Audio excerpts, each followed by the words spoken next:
Amaro, por favor. Muito obrigado, Sra. Presidente, Sr. Secretário de Estado, Senhoras e Senhores Deputados, Sr. Secretário de Estado. Começo por um tema óbvio, e aliás, até porque o Sr. Secretário de Estado se pronunciou sobre o mesmo. Quando foi tornado público o seu pedido de exoneração, foi transmitido e dito publicamente que tinha sido feito porque, e repetiu, tinham pedido para ser constituídos arguidos para exercício da sua defesa. O Sr. Primeiro-Ministro alinhou nessa argumentação e disse, aliás, que não lhes podia negar esse direito. Ontem ficámos a saber que nessa altura já tinham sido constituídos arguidos. E a pergunta é se não acha conveniente que as suas declarações sejam precisadas e o Sr. Primeiro-Ministro que se deva corrigir. Muito bem, Sr. Deputado. Tudo o que o Sr. Deputado disse é integralmente falso.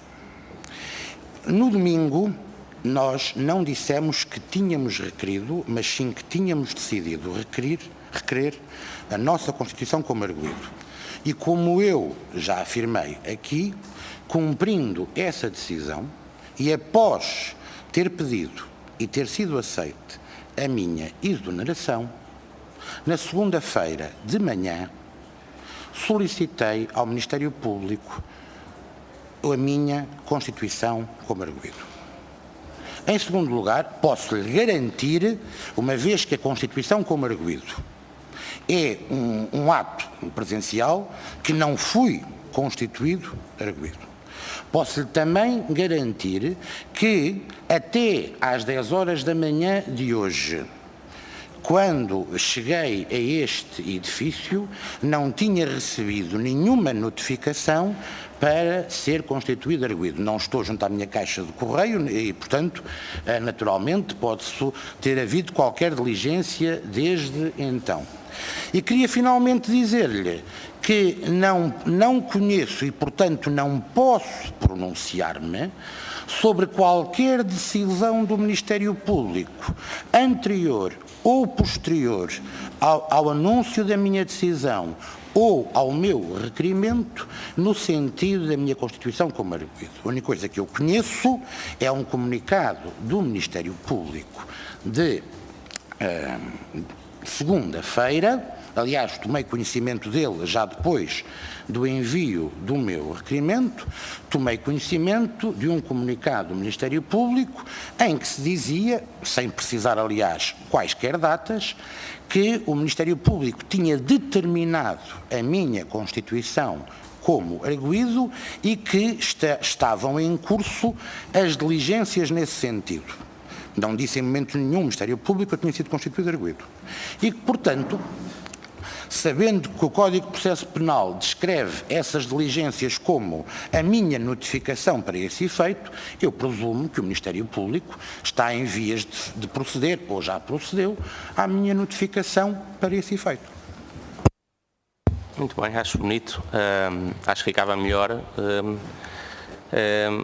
admitir e reconhecer, não são, Sr. Secretário de Estado, falsidades minhas. Foi uma citação do comunicado do Sr. Primeiro-Ministro que disse não podia negar-lhes esse direito. Mais citação de comunicado da Procuradoria-Geral da República que disse, a sua expressão foi interessante para quem não quer esticar as frases, determinado, e reconheceu que a Procuradoria-Geral da República já tinha determinado a sua Constituição como arguido, mas não o tinha constituído arguido. Muito bem. Por último também, a informação pública é que essa decisão foi de quinta-feira passada. Mas avancemos, Sr. Secretário de Estado. A pergunta que lhe queria fazer é se não entende que o suposto caso encerrado demorou demasiado tempo a ser reaberto e agora, quem sabe, não sabemos ainda, encerrado. Sr. Deputado, eu percebo que isto é uma questão óbvia e, portanto, prestei, no princípio desta audição, os esclarecimentos que devia prestar. Eu percebo que o Sr. Deputado, tendo na anterior audição sido amplamente demonstrado a total inconsistência e falsidade de fundamentalmente tudo o que tem vindo a afirmar sobre os offshores, queira transformar esta audição numa questão diferente. Agora, eu não tenho nenhum conhecimento do processo para me pronunciar. Se tivesse, não o deveria fazer. Aliás, não tenho intenção de me pronunciar sobre o processo no futuro.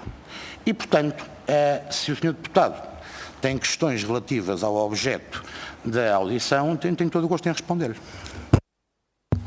Eu sugeria que não se precipitasse a dizer que não temos perguntas, temos a fazê-las, mas tenho mais uma a fazer-lhe ainda.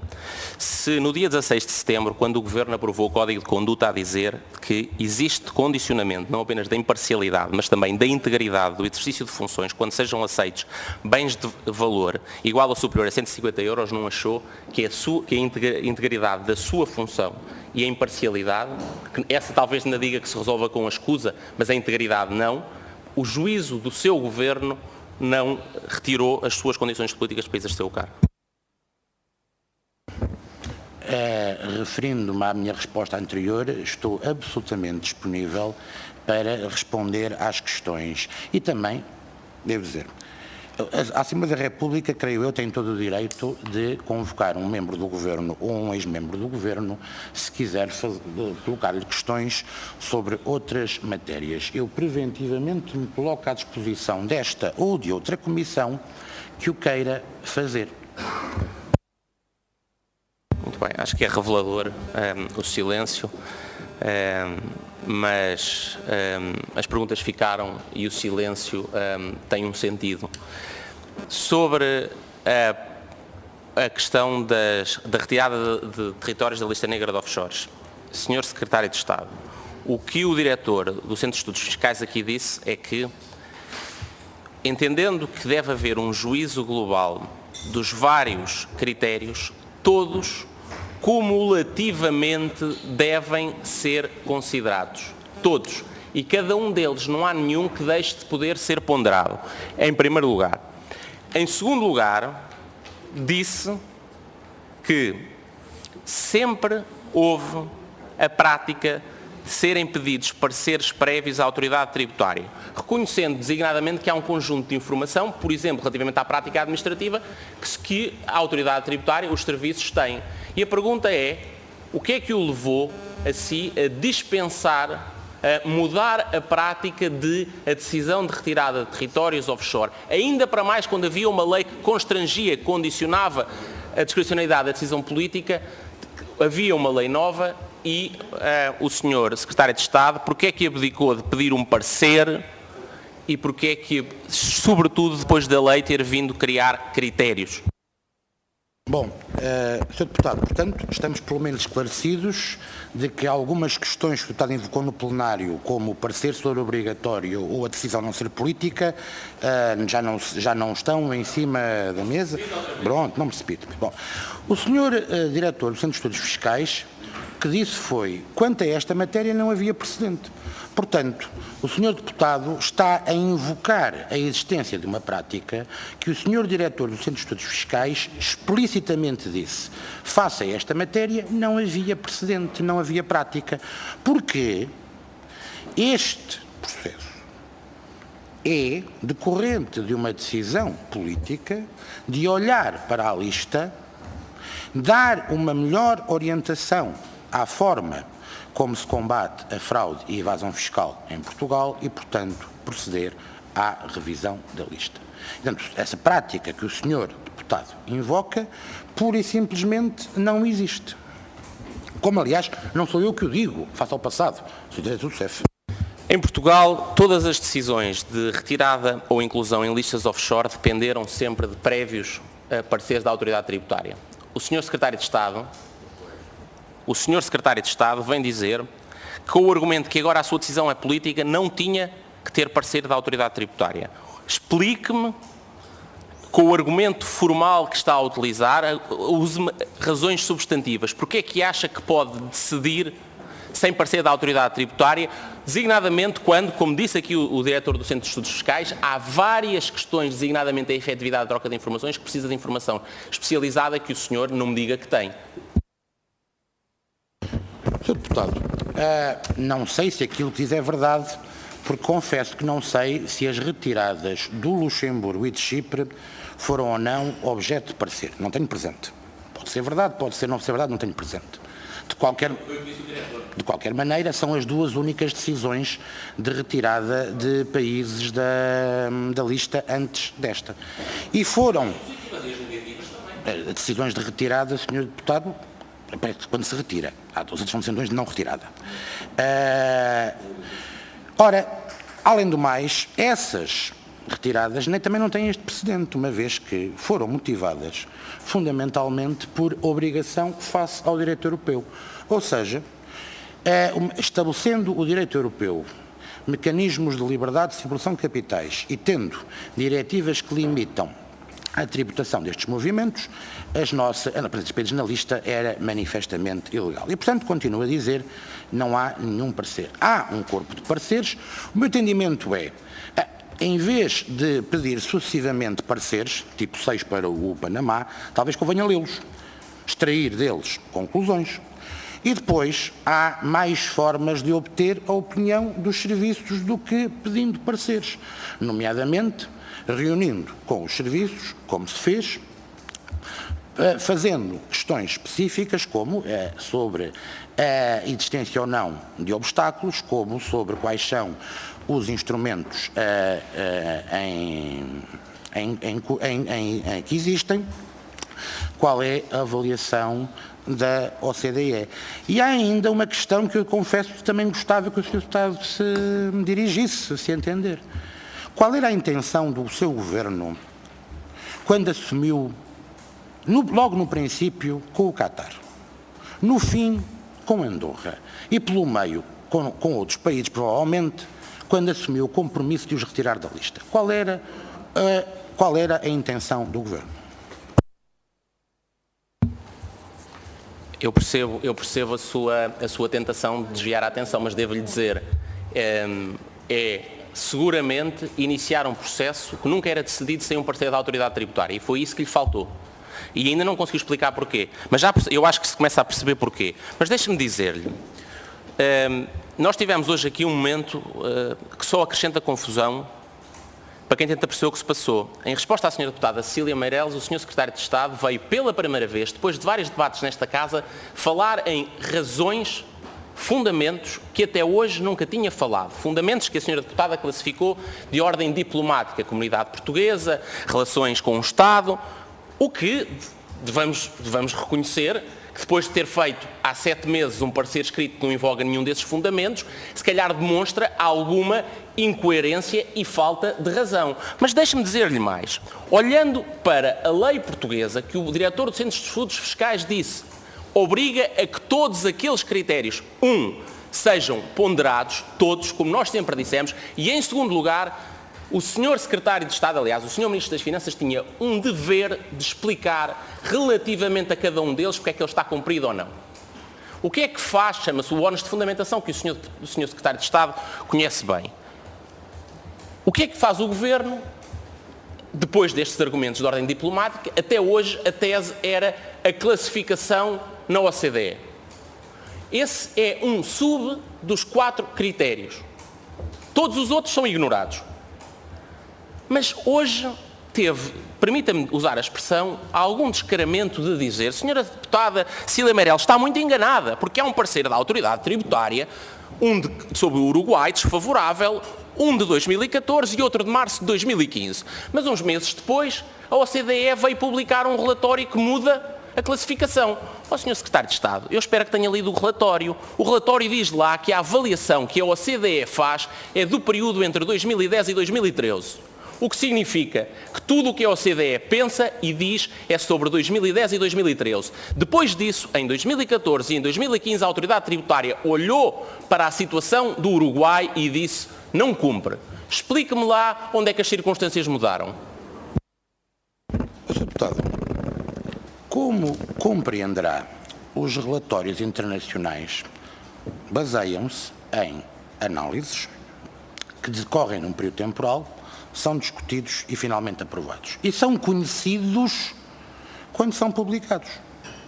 O Sr. Deputado poderá achar que nós devemos, em vez de confiar na avaliação da OCDE, mandar nós uma missão de fact-finding para cada um desses países e ter lá os nossos técnicos não sei quantos meses.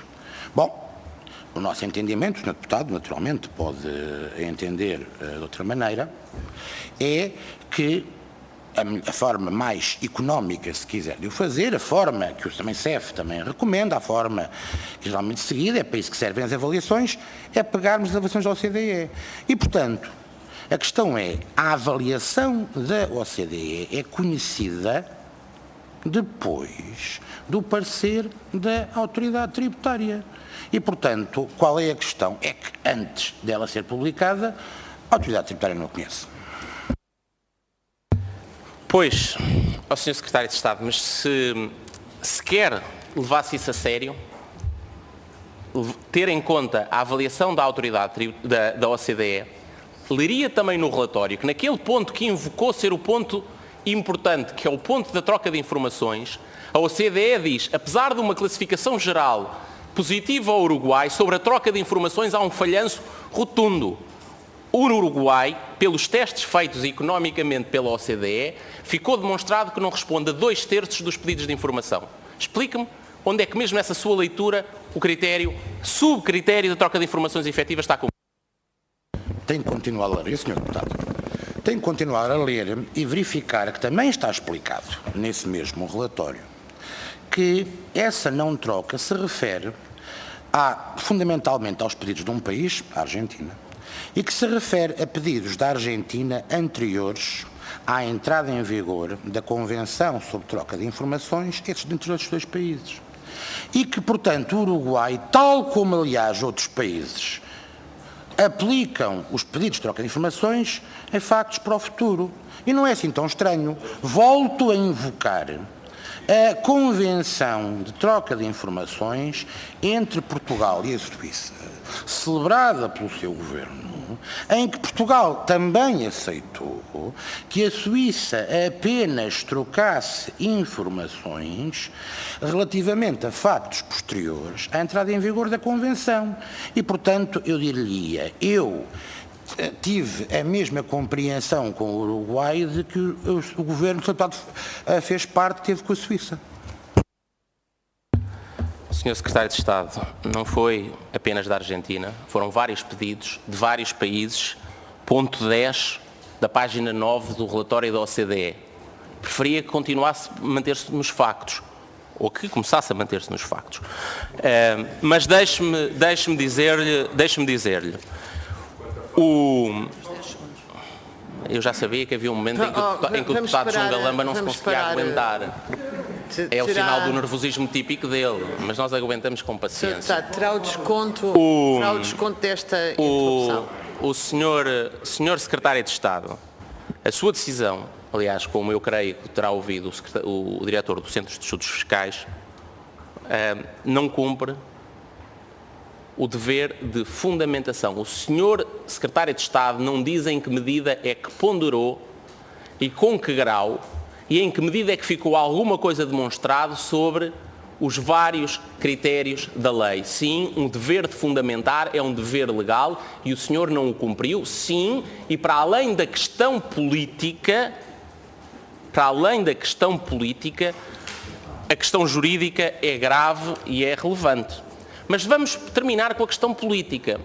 Até hoje, foi-nos dito, e apesar de eu lhe ter perguntado no plenário, foi-nos dito, muitos tentaram dizer que isto era um problema, estando na lista negra, de se entregarem declarações, de serem recebidas declarações das instituições financeiras ou não. Eu chamei a atenção para isso no plenário, o Sr. Secretário de Estado não me respondeu, eu espero que responda hoje. O diretor do Centro de Estudos Fiscais confirmou isso. Mas é verdade, ou não é verdade, que o facto de se retirar um território da lista negra de offshores, daquela lista do número 2, tem consequências de diminuição da tributação, designadamente mudança, não aplicação das taxas agravadas de 35% para os rendimentos pagos de e para países fiscais, não aplicação da taxa agravada de IMI de 7,5% do imposto de mortágua, não aplicação da taxa agravada de IMT, não aplicação do prazo alargado de caducidade de 12 anos e não aplicação do regime legal das manifestações de fortuna. Há consequências sérias para além desta. Nós começámos a fazer perguntas há muito tempo sobre isto. O Governo começou por evitar responder, começou por dar umas certas respostas, hoje já veio aqui dar outras e nenhuma delas bate com os factos com que apresenta. e fugiu ao parecer da autoridade tributária. Muito obrigado, Sr. Deputado. Sr. Sr. Deputado, bom, eu devo dizer que eu vou tentando responder às perguntas que me fazem, naturalmente, não posso fazer um juízo sobre a minha competência a fazê-lo, mas a primeira questão é que as perguntas são respondidas e depois o Sr. Deputado faz outras perguntas diferentes e, portanto, o dever de fundamentação é a quarta ou quinta invocação de ilegalidade depois de demonstrado que todos os outros invocados... Sr. Deputado, vamos lá ver. Sr. Deputado, não sei se pessoalmente, creio que pessoalmente, eu pelo menos lembro-me de 2 deputados, um do seu partido e um do CDS, que no Parlamento Europeu, eu não digo que diziam, porque o tom de voz era um pouco mais elevado do que isso, que havia um parecer prévio obrigatório. Espero que estejamos todos esclarecidos que isso não tem qualquer fundamento. Depois, o Sr. Deputado no plenário, o Sr. Deputado Nuno Melo, numa recente reunião, diziam: basta cumprir um critério para ter que estar na lista. Fui tentando explicar que isso colocaria todos os países do mundo, ou quase, na lista, como aliás creio que o Sr. Diretor do CEF também há pouco referiu. Portanto, vamos sucessivamente evoluindo na questão da legalidade, vamos respondendo a uns e os senhores vão criando outros, sem no momento nenhum reconhecerem. Bom, se calhar de facto aquele argumento que nós há pouco invocámos não tinha razão. Agora, o Sr. Deputado faz uma questão muito simples. Sim. Há um conjunto de mecanismos na lei, esse e outros, que estabelecem uma tributação agravada para os países que estão na lista negra. E, portanto, se o Sr. Deputado entender que esse é o melhor mecanismo tributário, tem uma excelente solução, põe todo o mundo na lista negra e tem ali tributação agravada sobre tudo. Tem um problema com o Tratado da União Europeia. Mas, pronto, fora da União Europeia e do Espaço Económico Europeu, pode pôr os países todos na lista. Ora bem, eu tenho chamado a atenção para que a lista negra é um mecanismo que tem a sua importância, mas que tem eficácia relativamente limitada. Porque também a tributação agravada pode ser evitada por interposição de pessoas jurídicas. Aliás, agora que temos já a legislação sobre beneficiário efetivo, que creio eu será aprovada, seria talvez interessante colocar no código do IRC algumas normas que fizessem uso desse registro do beneficiário efetivo e até creio que havia iniciativa legislativa nessa matéria. Portanto, respondendo ao Sr. Deputado, sim, há um conjunto de mecanismos. Esses conjuntos de mecanismos têm esta eficácia limitada e, no nosso entendimento, mais importante do que tributar agravadamente um pagamento de dividendos que vai daqui para Jersey, tributação que pode ser evitada com a interposição de uma pessoa jurídica em Badajoz, em que vai o pagamento dos dividendos daqui para Badajoz e de Badajoz para Jersey, que é, aliás, fundamentalmente, a razão é como se evita a maior parte desses mecanismos, mais vale termos mecanismos de acesso à informação financeira com territórios como Jersey, no sentido de, seja como for que lá vai parar o dinheiro, se houver de imposto de vida a Portugal, temos esse elemento de informação adicional. E deixe-me também chamar-lhe a atenção para algo que o Sr. Diretor de Estudos Fiscais disse, que eu também tenho dito repetidamente. É que a presença na lista negra é um mecanismo que prejudica as relações diplomáticas e económicas com os países.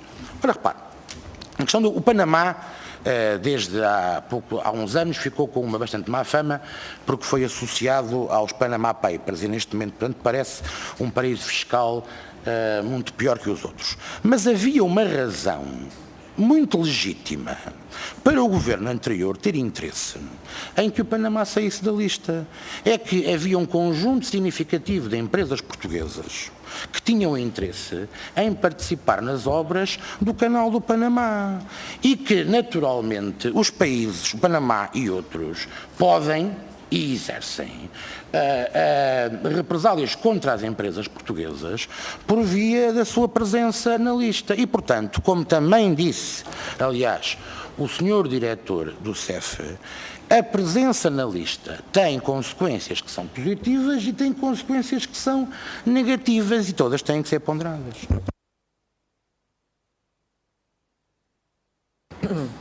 Para uma intervenção tem a palavra o Sr. Deputado Eurico Brilhante Dias.